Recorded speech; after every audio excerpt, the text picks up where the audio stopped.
We're not done yet. A clear and definitive message delivered at the latest NATO summit by the alliance's leaders, and one that will send shockwaves all the way to President Putin's desk in the Moscow Kremlin. As the war in Ukraine rumbles on, Putin may have hoped that he would gradually wear down not only Ukraine but also its allies. Perhaps in time they would grow wary of sending funds, weapons, vehicles and other military hardware to Ukraine, paving the way for a Russian victory. But that's not happening. In fact, the opposite is true. NATO is more committed than ever before to support Ukraine, strengthening its defences and battling back against Russian oppression and aggression. Mark Rutte, the Secretary General of NATO, made that abundantly clear at the recent summit, which was held on June 24th and 25th in the Dutch city of The Hague, and was attended by all 32 NATO heads of state or government, along with leading European Union officials and representatives from Ukraine.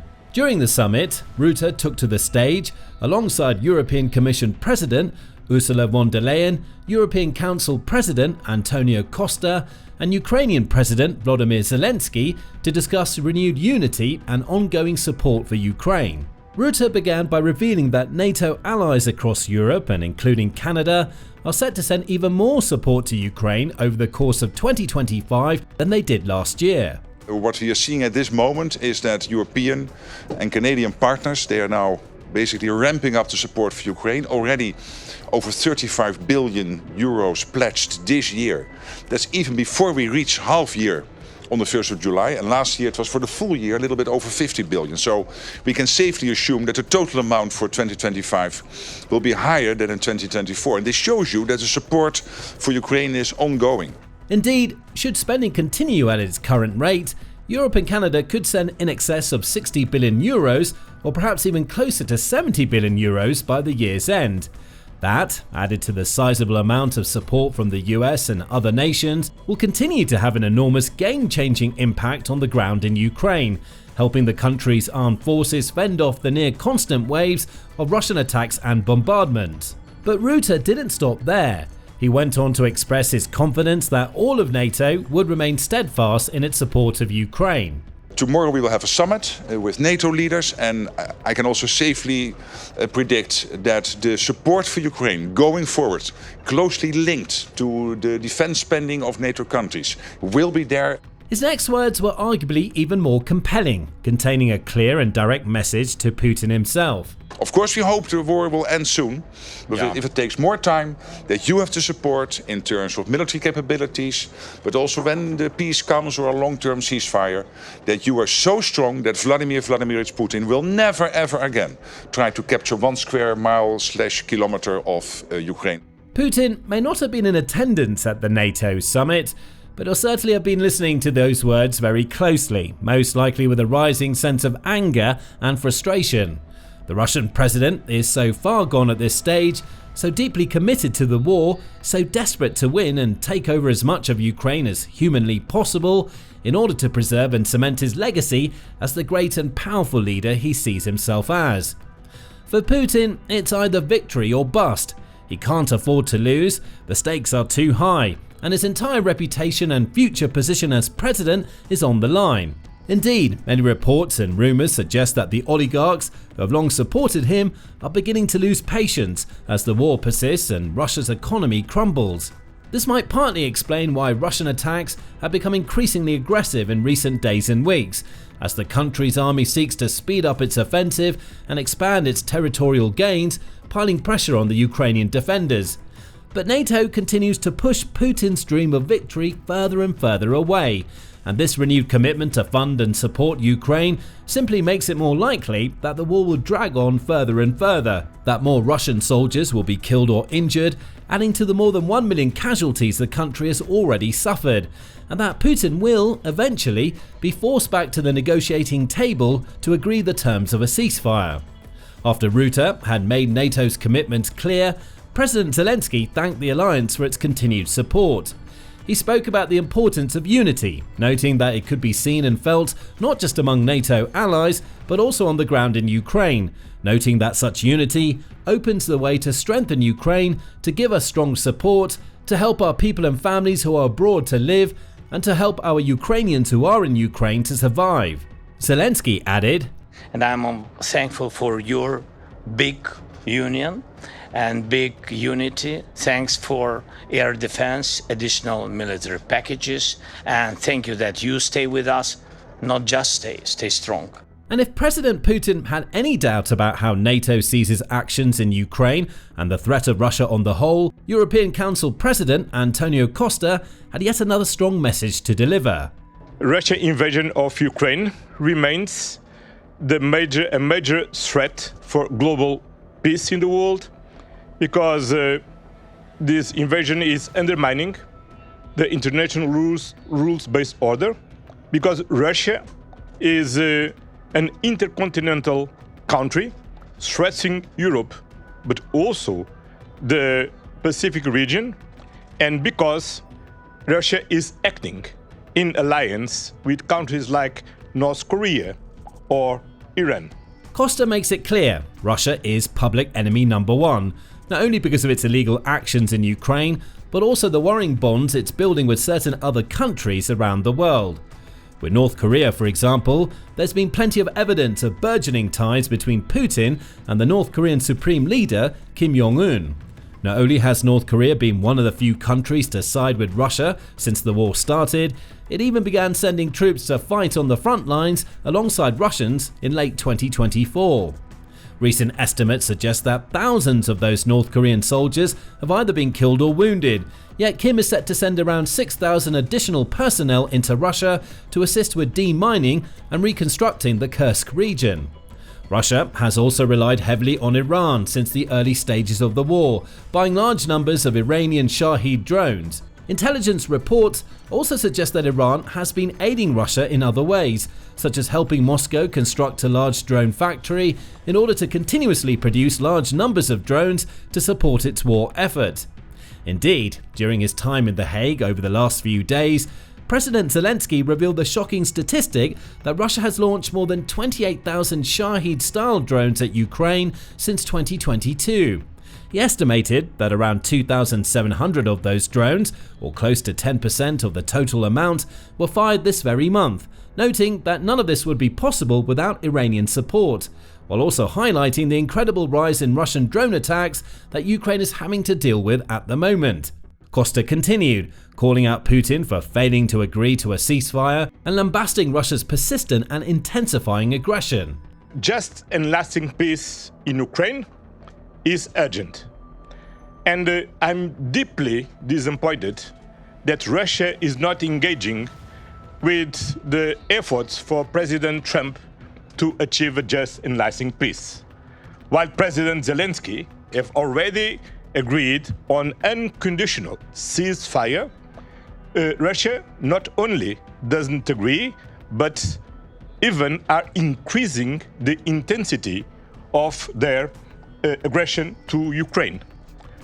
From our part, we will continue to give full support to Ukraine and to continue to put pressure on Russia through sanctions. And the 18th package of sanctions is underway. He went on to discuss his hope and happiness for a shared common future between Europe and Ukraine, with Ukraine set to become a fully fledged member of the EU in the future. Again, this is the kind of news that will enrage the Kremlin, and Putin in particular. He has repeatedly called for Ukraine to be barred from joining either NATO or the EU, demanding that it remain a neutral nation. He fears the idea of the European Union, and especially the NATO alliance, drawing so near to Russia's borders, but Costa and other key leaders are telling Russia in clear and simple terms. NATO won't bow to Putin's demands, and the intimidation isn't working. And if Putin, listening to the words of European and NATO leaders, thought it had heard the worst at that point, more bad news for the Kremlin was still to come, when European Commission President Ursula von der Leyen had her say. My dear friend Volodymyr, you're here among friends. And we stand by Ukraine from the very first day on, and you can count on us also for the future. Then she dropped a bombshell. We have just discussed how important it is for Ukraine to invest in the extraordinary, agile and innovative Ukrainian defense industry. Therefore, we have designed a funding program of 150 billion euros, we call it SAFE, where member states, but also Ukraine and other partners, can take these loans to invest in the Ukraine defense industry, which has shown its ability to innovate, to produce fast and reliably at scale. We can learn a lot from you, what that is concerned, but in this way we can support you also for the survival of Ukraine. Now, let's break that down. SAFE stands for Security Action for Europe and is an EU financial package that offers support to any member states, as well as Ukraine, wishing to invest in defense products, which include ammunition, missiles, ground combat systems, infantry weapons, military mobility systems, air defense systems, drones, anti-drone systems, and even artificial intelligence and electronic warfare technologies. The package has a total budget of 150 billion euros, which will be made available on demand to those that need it.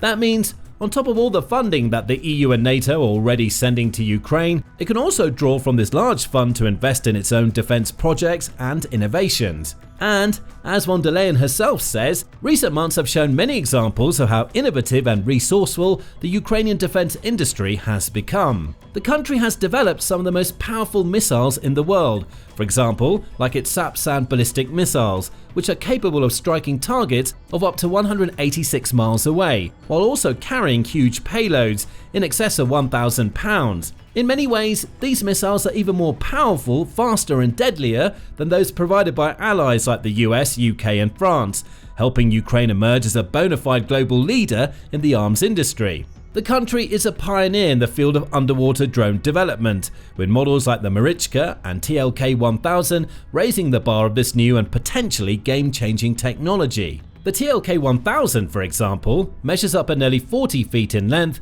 and carry warheads weighing over 11,000 pounds, which could be enough to sink several enemy ships in a single strike, or even deal devastating damage to the likes of nuclear submarines.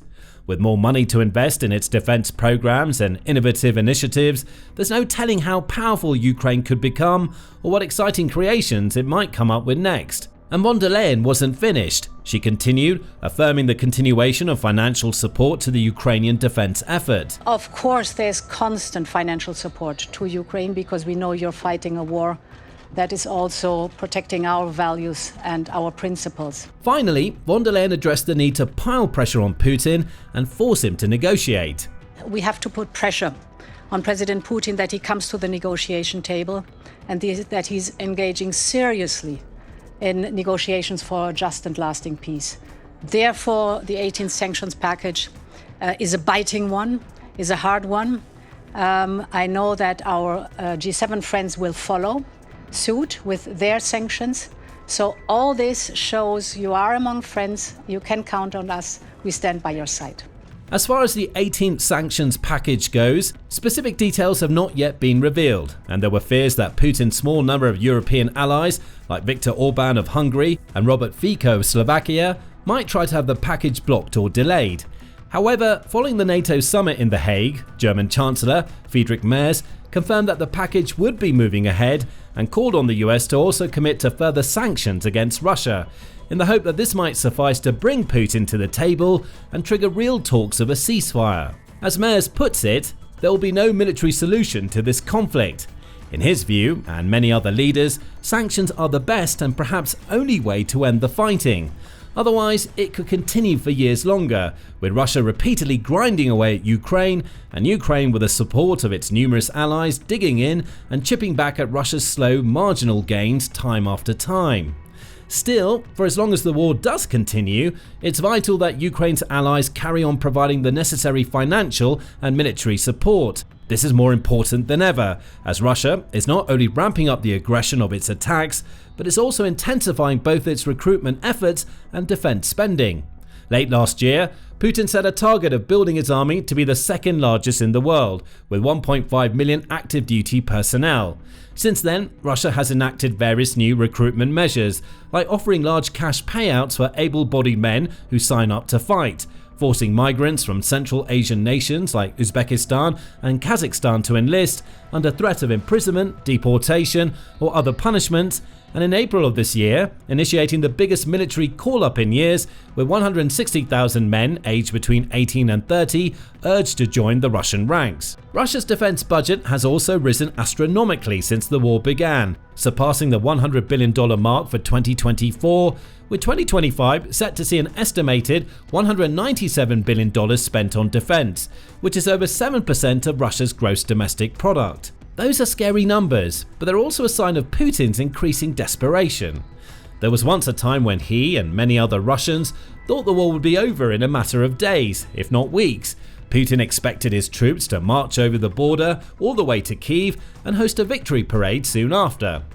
Of course, things didn't turn out that way. Ukraine fought back, defending its territory, and has continued to do so with extraordinary grit and resilience, month after month, year after year.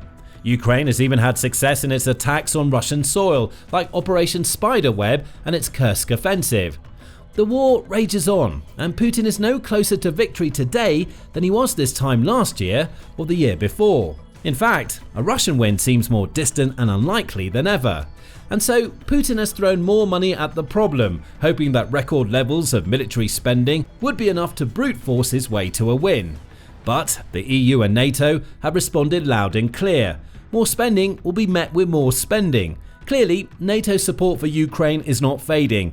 In fact, it's only getting stronger, because this isn't just about Ukraine and Russia anymore. It's about the entire world and its future, as Mark Rutte himself admitted in sideline talks at the Hague summit.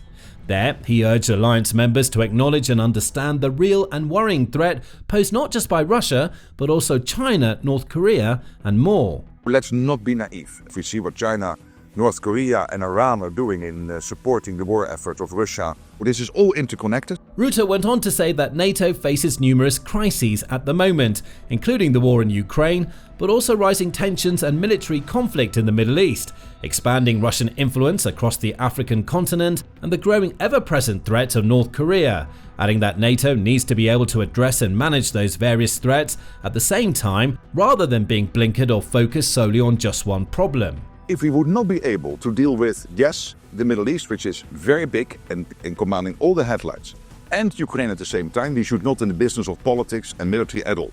If you can only deal with one issue at a time, that will be, then let other people take over. Then, focusing more on the Russia-Ukraine conflict, he outlined NATO's role in no uncertain terms. So in the meantime, we have to make sure that Ukraine has everything to stay in the fight, that Ukraine is in the strongest possible position when real talks would start. Hopefully serious talks will start in the near future. And then we have to make sure that whatever the long-term ceasefire or the peace deal on Ukraine will be, that it is lasting, that it is durable, that Vladimir Vladimirovich Putin will never ever again try to catch 1 square kilometer, or for the Americans 1 square mile of Ukrainian territory. That, in a nutshell, is NATO's strategy. Support Ukraine consistently and sufficiently, so that when the moment for real negotiation comes, which could be weeks, months, or perhaps even years from now, Ukraine can enter those talks in the strongest possible position, preventing Russia and Putin from having the upper hand.